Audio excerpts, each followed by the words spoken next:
All right, then I'm going to record who's present. I don't see Olivia. I don't see Mary. I do see Gershom. I see Larry. Oh, I do see Gershom Torres. I do see Larry Villabi. Javier Gonzalez is with us also, and Dr. Roberto Portillo, and Michael Jones. So that is 5 board members, and we have a quorum and can proceed with the business of the meeting.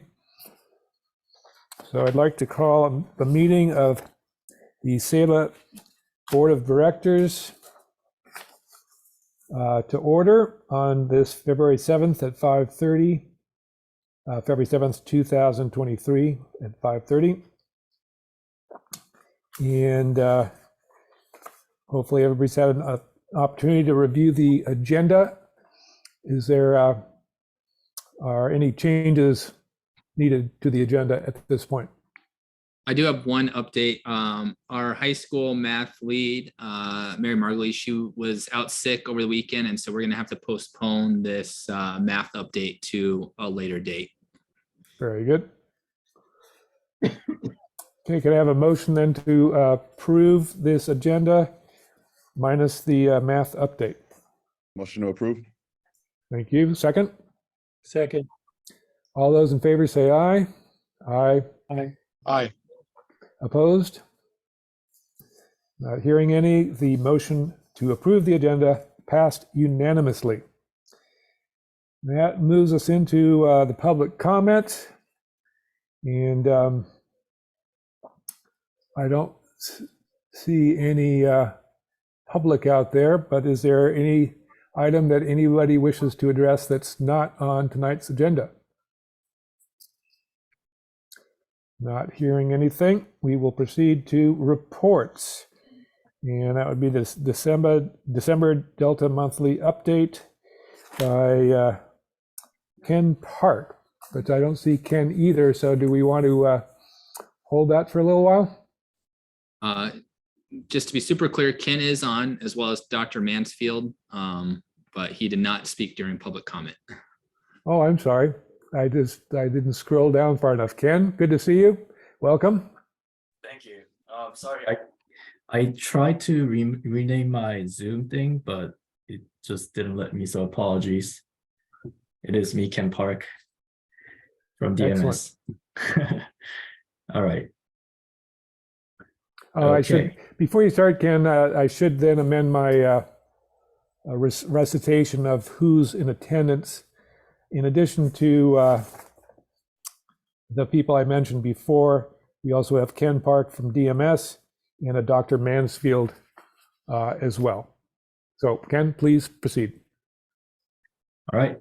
Good evening, everyone. My name is Ken Park. I'm from Delta Managed Solutions. We are a financial services provider for SELA College Prep.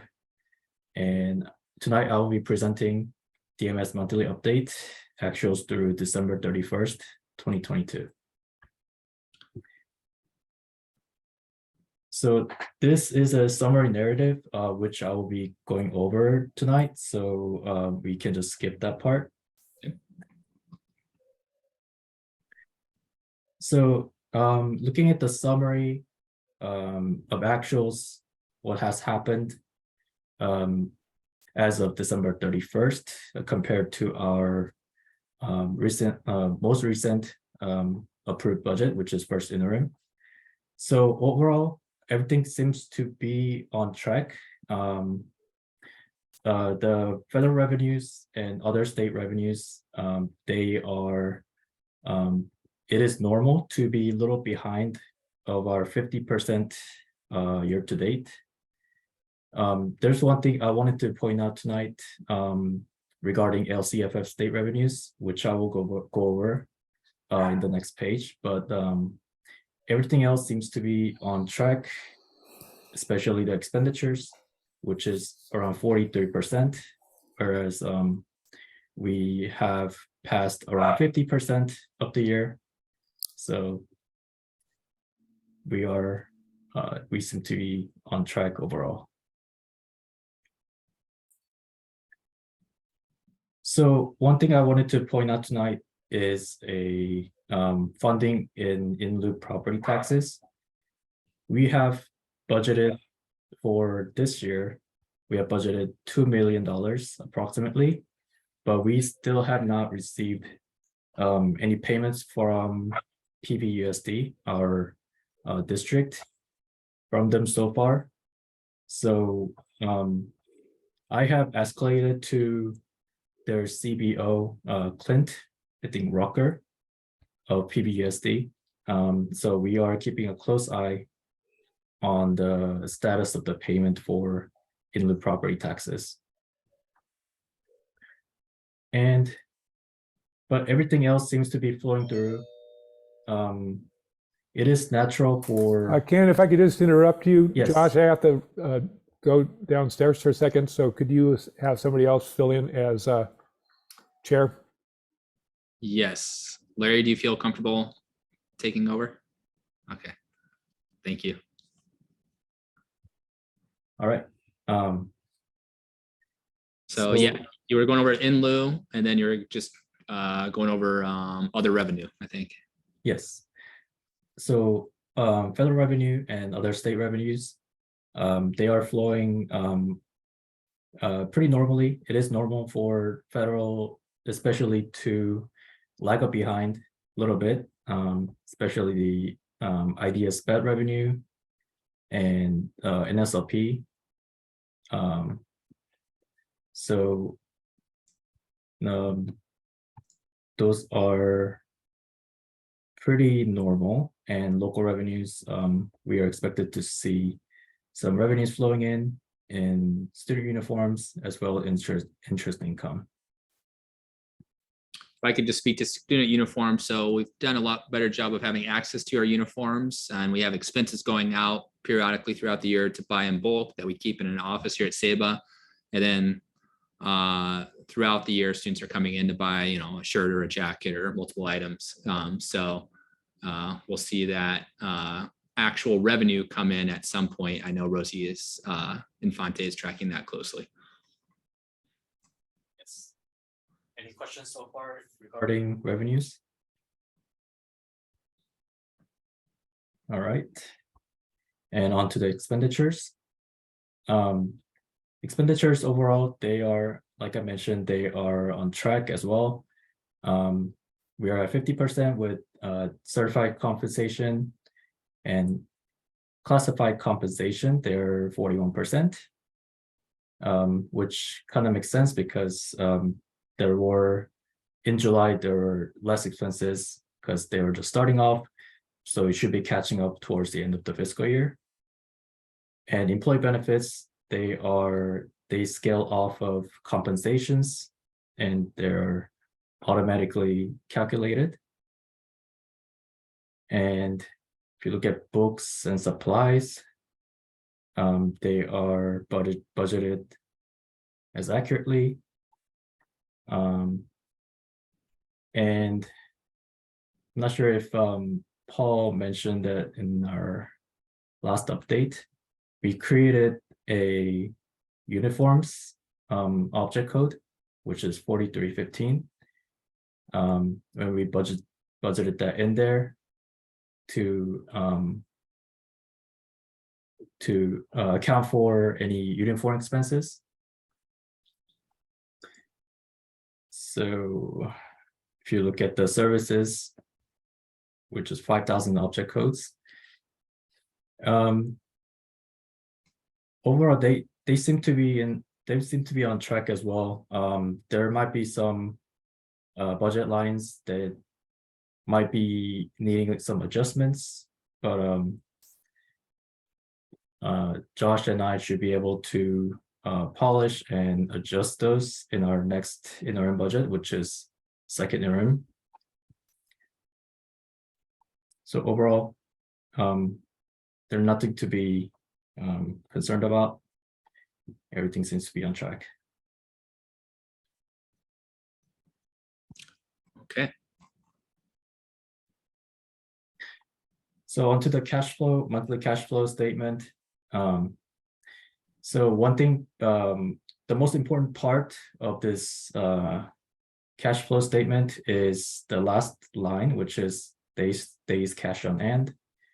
That is how many days SEBA would survive without any income. So if it's over 90 days, we would consider it as very solid cash position. So we are expected to end the fiscal year with 256 days cash on hand, which in my opinion, is very strong cash position. So that is the key takeaway of this report. And last but not least, we have a balance sheet as of December 31st, 2022. This is basically what this shows the school's financial health overall.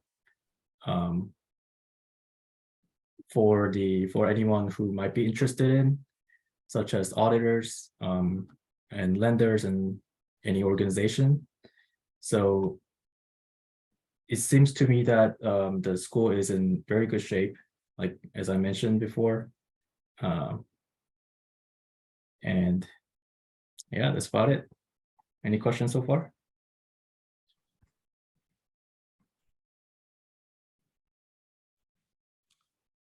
And I don't see any questions, but I see people looking at the budget closely. So let's just pause here for a moment.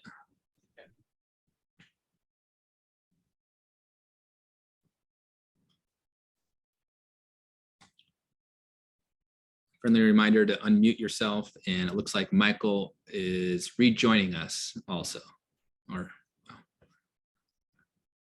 maybe not. He walked past the camera.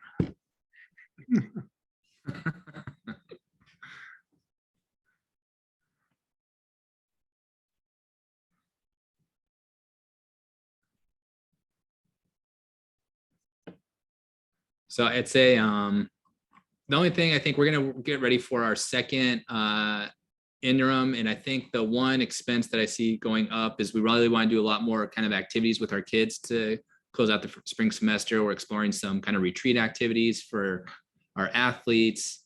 And so I can see both our transportation expense and our field trip expense increasing. And so we'll probably try to reflect that. But as you can see, we have plenty of room in the budget to absorb some of those costs should we do that.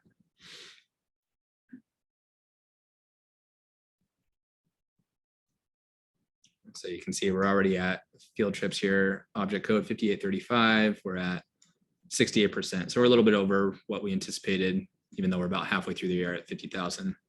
68% has been expended.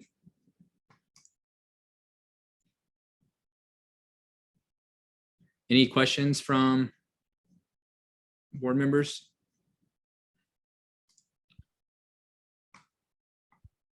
If not, we can move on to our STAR Renaissance results, if that's okay with you, Larry. Of course it is.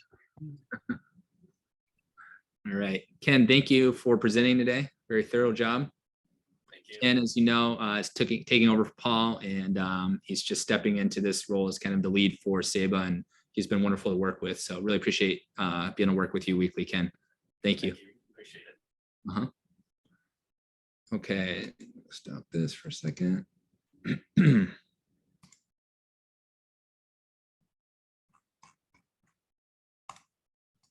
Okay, next up we have our winter STAR results, and I'm going to share my screen again.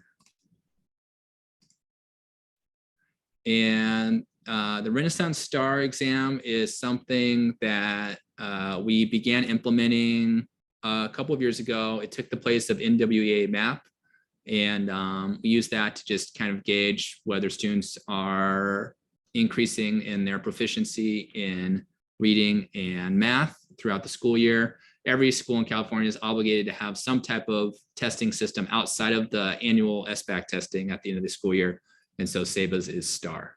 And so we had the students take the STAR exam at the start of the school year in August, and then again in January. And there was some discussion amongst admin and teachers about we administered this the second week back after winter break. And so there are some people wondering, well, was there any learning loss experienced over that winter break time period? And there very well could have been.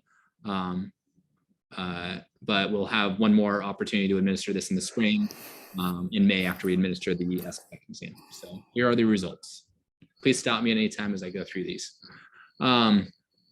So here, what you can see at the bottom along the x-axis here is you got 6 fall, 6 winter compared. And then the 4 colors are standard not met is the darkest blue. Standard nearly met is the kind of royal blue. Lighter blue still is the standard met. And then this kind of ice colored is the standard exceeded. And so 6 fall to 6 winter, we can see that we had slightly fewer kids in standard not met, slightly more kids as a percentage in 6th grade in standard met, and standard nearly met dropped slightly, but remained fairly constant, 30 to 32%. In 7th grade, we saw a big jump. So 51 to 42% of our students were at not met at this winter administration, 35 to 32% at nearly met. And then we had this jump here where we saw 2% of our students become standard exceeding and 22% standard met. And you can see that slight growth repeat itself in 8th grade, and then in 9th grade, 10th grade, and 11th grade. And I think I may have misspoken. I think I may have said math, but this is the reading results. I want to make sure I'm clear about that. Mm-hmm. So these are the reading results for the most previous administration of the STAR assessment.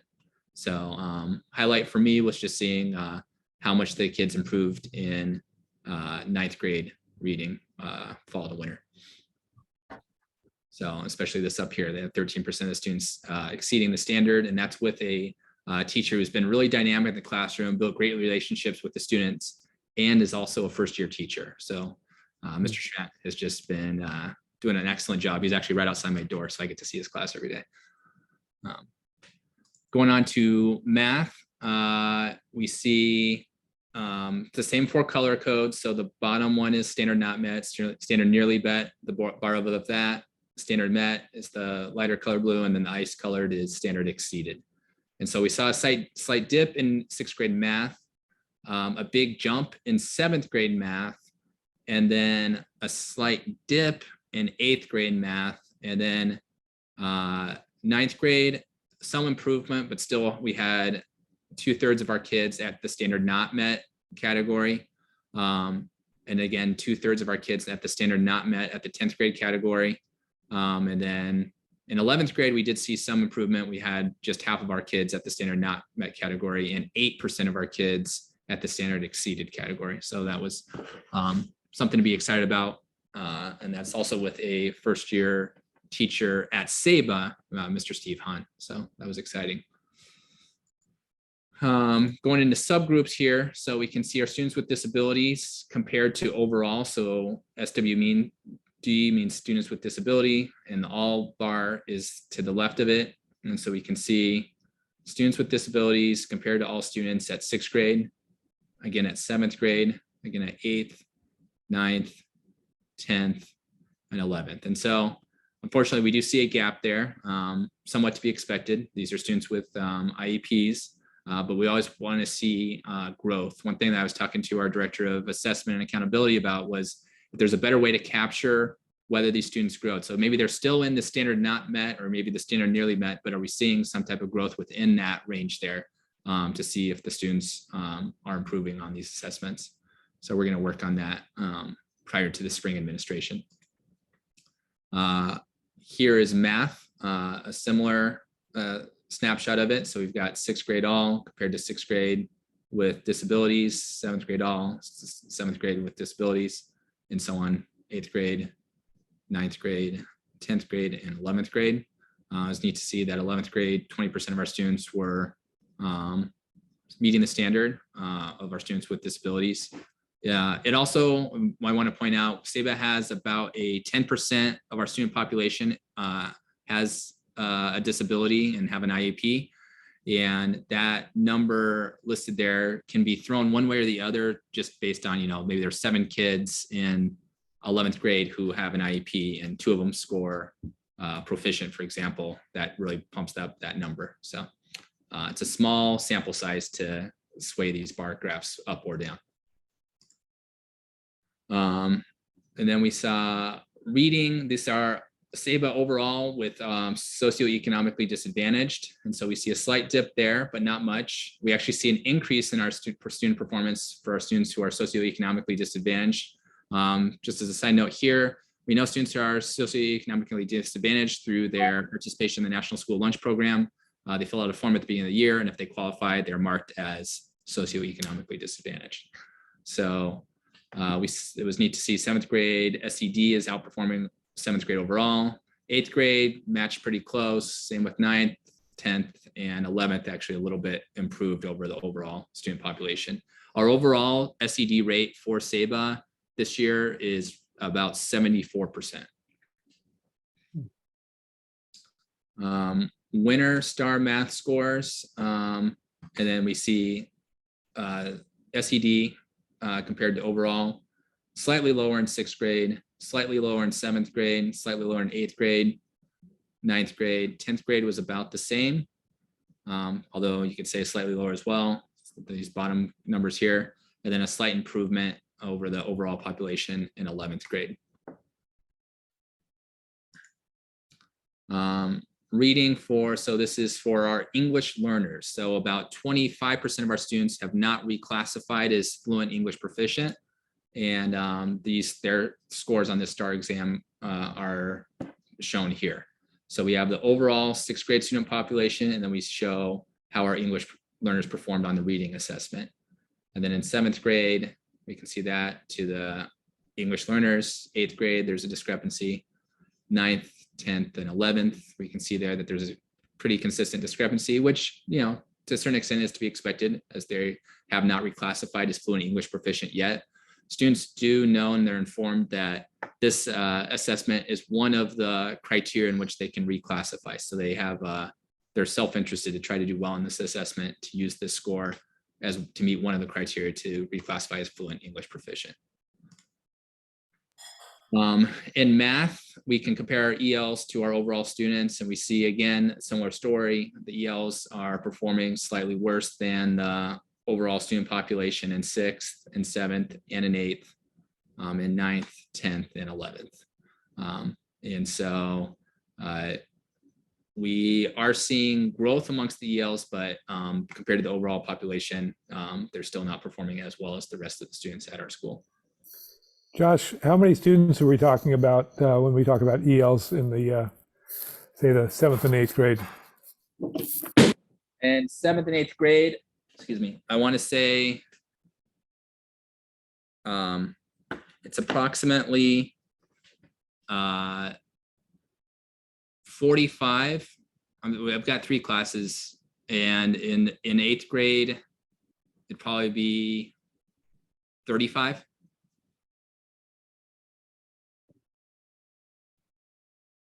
Do you have any further questions with that? Oh, I'm sorry. Yes, and in 11th grade? Great question. I can get you those exact numbers here in a moment. I don't have them at my fingertips right now. That's okay. Okay. What we do see, and I could go over this in a separate presentation, is the percentage of our students in 6th grade who are ELs compared to 11th, it drops off significantly. We're talking low single digits by the time they're in 10th, 11th, and 12th grade, and then 6th grade, right around half of our students are English learners. Thanks. All right. Foster and homeless youth. No students listed as foster and homeless youth in 6th and 7th grade compared to the overall. In 8th grade, they actually outperformed the student population. In 9th grade, they significantly outperformed the overall student population. 10th grade, they were off, and again, very small sample size here. And then 11th grade also outperformed the overall student population. Something to consider, we learned this over the weekend. It was a really happy story. we discovered one student was a foster youth who we did not know, and we were able to connect her with state resources. So she's going to be able to get an allowance, a monthly allowance until she's 21, as well as all of her educational expenses paid for. And she was here for 7 years, and we found out spring semester of our senior year, but at least we found out. So sometimes I'm always wondering, like, just because they fill out the form and say, don't indicate that they're a foster or homeless youth, that doesn't necessarily mean that that's actually true. All right, and then we can see here again in math, 6th grade, no data on our foster and homeless youth there in 6th and 7th. In 8th grade, slightly underperforming. 9th grade, slightly overperforming. 10th grade, underperforming, and then 11th grade, overperforming in terms of our foster and homeless youth on the STAR assessment for math.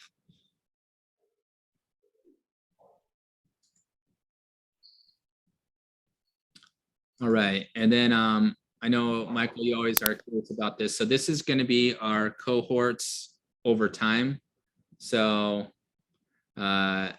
we see so this is our current 7th graders in the fall, in the winter, in the spring, and in the fall, in the winter. So this is the first 3 bar graphs right here are their 6th grade performance last year. And then these next 2 are their 7th grade performance in the fall and the winter. And so we can see that over these 5 administrations of the STAR assessment in reading, we actually achieved the best results that we had out of any of them, with 22% of our students meeting standard and 2% exceeding standard. It was something to be excited about there. And then 2031, so this is our 8th graders. And this is their performance in 7th grade and in the fall in 8th grade. And again, we can see fairly stable in terms of performance, but we do see an uptick here. We had 2.7% exceeding the standard and 28% meeting the standard in that winter administration. So we are seeing a slight growth there. So that was good to see. And then we can see our 2030 is our 9th graders. So this is the first one is 3 administrations of their 8th grade assessments, and then the 2 administrations of their 9th grade assessments. And we can see that there is a clear trajectory of growth for our 9th graders on this reading assessment. And then for our 10th graders, the 3 administrations of the STAR assessment last year, and then the 2 administrations this year. And we can also see that there is a trajectory of growth here with this most recent performance being the most strong.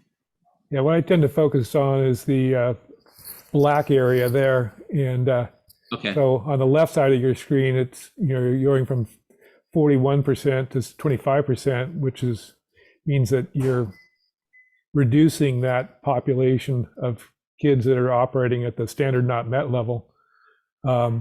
Less, also good, there's a 10% difference in this next group, which is good. But that's always my primary concern is, are we moving kids out of that level? Absolutely. Okay. Let's see. So 2028, these are our 11th graders. So fall and winter and spring last year is there, and then fall and winter this year. So we did have a slight drop off from fall to winter in 11th grade. But comparing fall of last year to this year, using Michael's example, we can see that we had started at 34 and we're at about a quarter of the students are at that standard not met category right now. You can also see that on the top end, 12% are exceeding the standard versus 2% in the fall of the previous school year. All right, and then we're going to go through, this is the last set of slides here with the same concept, but this time it is the math performance. So we have class of 2032. So this is 7th graders, 6th grade assessments as those first 3 bar graphs there. And then they came into 7th grade. And we can see that in math, they improved significantly, 62% when they first started here in 6th grade in August. In the winter assessment of 7th grade, they were down to 40% of them in that lowest category, and 22% of the students meeting and 5% exceeding. Again, going on here, 8th grade, this is the 7th grade performance last year. In 8th grade, we do see that, like we saw in the original slides when I started, that slight dip there from 8 fall to 8 winter. That is concerning. I'm hoping we'll see that turn around in the spring. But still, we do see an improvement overall compared to when they started in the fall of last year, which is great to see. Then we're going to go on to 9th grade. We have, this is our math performance here. In 9th grade, they took it 3 times, and then this was their 10th grade performance, and we do see a drop off there. So again, using Michael's criteria, 48% of our students were not meeting the standard at the fall of last year, and then in 9th grade, so they're in algebra now, 70 and 65% were not meeting. So that is concerning. And then in 10th grade, 47% were not meeting the standard at the start of 9th grade, and now that number's jumped to 65. So it's interesting. We see this trajectory play out in a lot of different ways repeatedly, but it's just this the struggle to increase our proficiency level in math. Across the state, the proficiency level is around 33%. SABA's hovered around 20% over the last 7 years, sometimes a little bit higher, sometimes a little bit lower, but it's pretty stable. And so this is something that we really want to focus on so we can improve our student performance here. And then finally, our 11th grade. While we did see the growth overall from fall to winter earlier, it is interesting to see in the spring of last year, we had 34% of our students proficient and another 17% exceeding standard in 10th grade. So this is the spring of 10th grade. And then they jumped into Algebra 2 in 11th grade. And we see that number drop off again, the 57% not meeting the standard in the fall and 48% not meeting in the winter, which is worse than how they performed in the fall, winter, and the previous school year. So again, high school math is a concern. We are working on implementing our instruction materials. We've been having weekly meetings amongst those department groups to talk about how we're utilizing the different programs we have there. And really, it just comes down to engagement and making sure, the students are actually learning in the classroom. Any questions? That's the last slide I have for our STAR assessment report.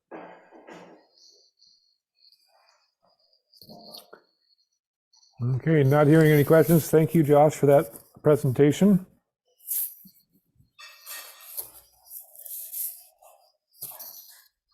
Moving on to who filled in for me? I did, but I didn't do much. Oh, thank you, Larry. I may have to jump out again, but I appreciate your help. Moving on to the consent agenda. Are there any questions regarding the consent agenda? Anything that people want more information about?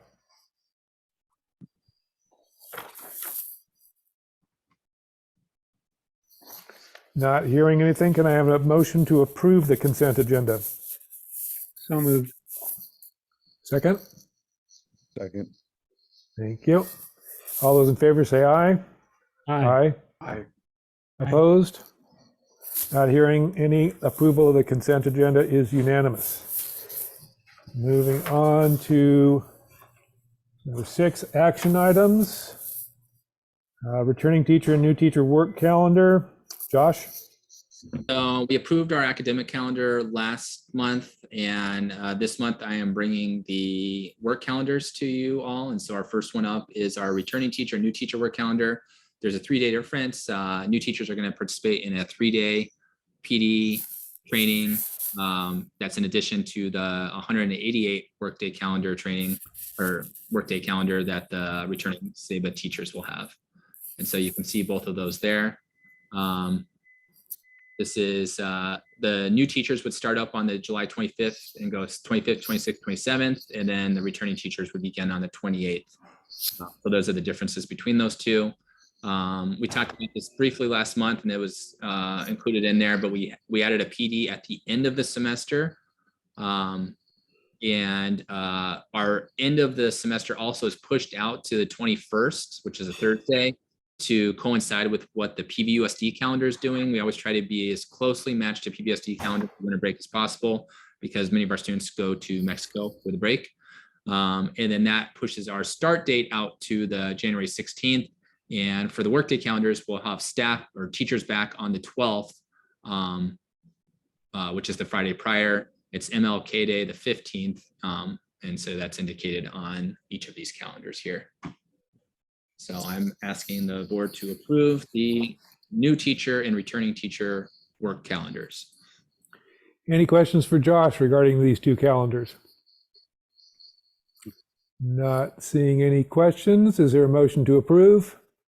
I'll motion. Thanks, Gershom. Second? Second. Thank you, Larry.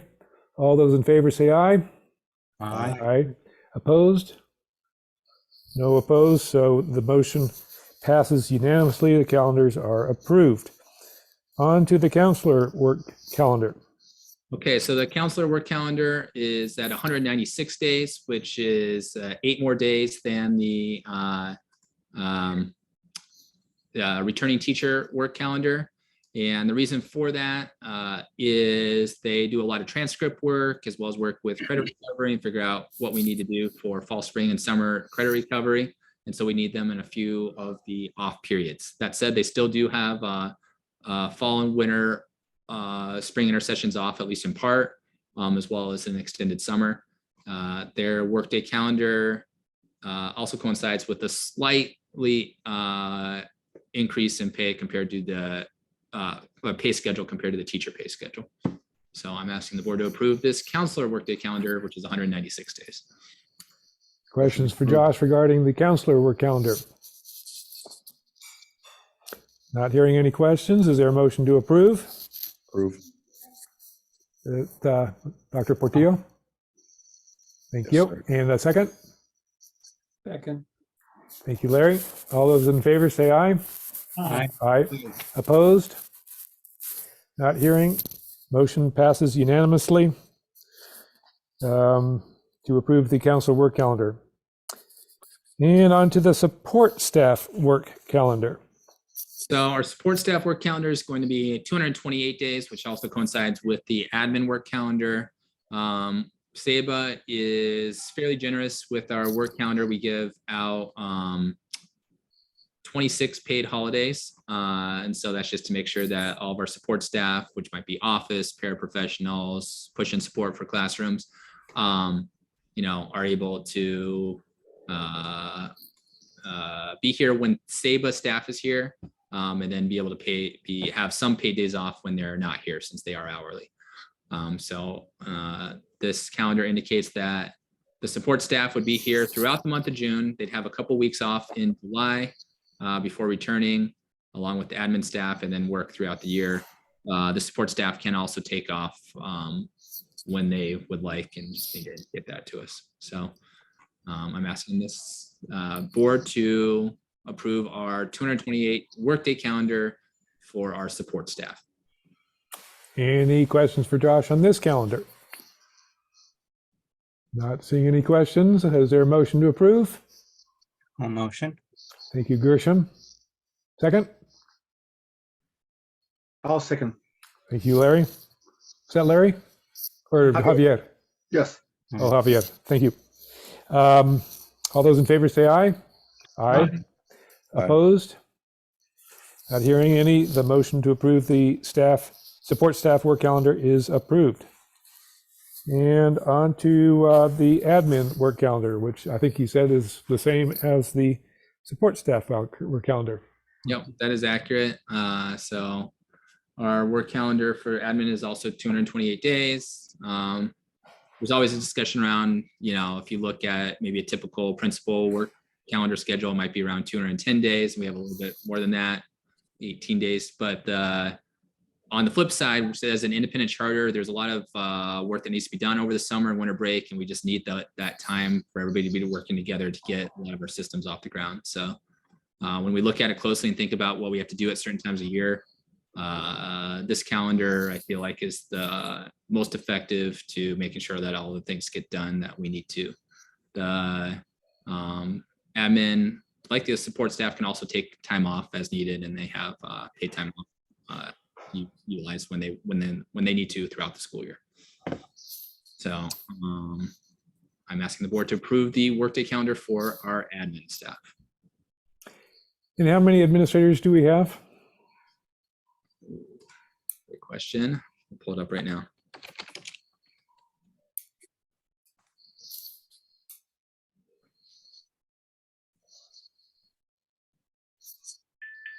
Unknown caller.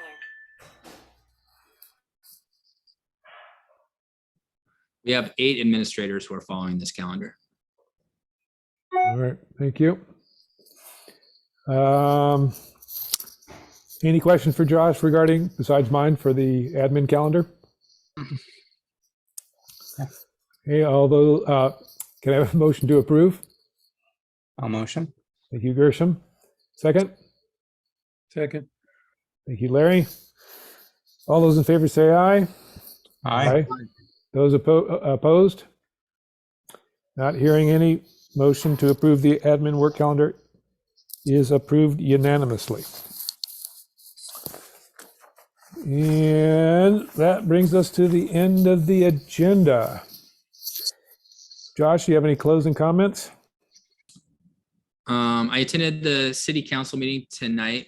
Their monthly meeting, and spoke during public comment. We had 2 other people who spoke, and I just thank the city council members and city staff for, I know they're working to try and get SABA agendized. The city clerks called me a few times to look at potential dates for our big decision regarding our zoning. Also at that public comment, the family that would not like to have SABA here spoke briefly and showed a photo of some of their concerns about safety on Highway 29 Riverside.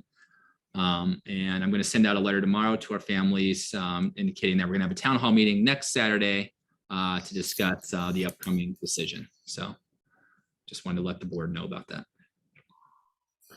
Could you send me an email with that town hall meeting information? Yeah, absolutely. I'll send out probably Friday. I'll send out an update with all the board updates. Great. Okay. Any other final comments before we close the meeting? I do have one comment or update, if I may. Thank you, Ken. Yes, so I did hear back from PBUSD regarding in lieu payments or unpaid in lieu payments so far. They said they just got their paperwork and they will be sending us a check by next Thursday, which is a pretty big amount. I think it's gonna be close to $1 million. So the check's in the mail. Yes, Great. Thank you for that update. Yeah. Okay, can I have a motion to close the meeting? Motion. Thank you, Dr. Portillo. Second? Second. Thank you, Gershom. All those in favor of closing the meeting, please say aye. Aye. Aye. Opposed? Hearing none, it's unanimous. The meeting is closed. Thank you for attending.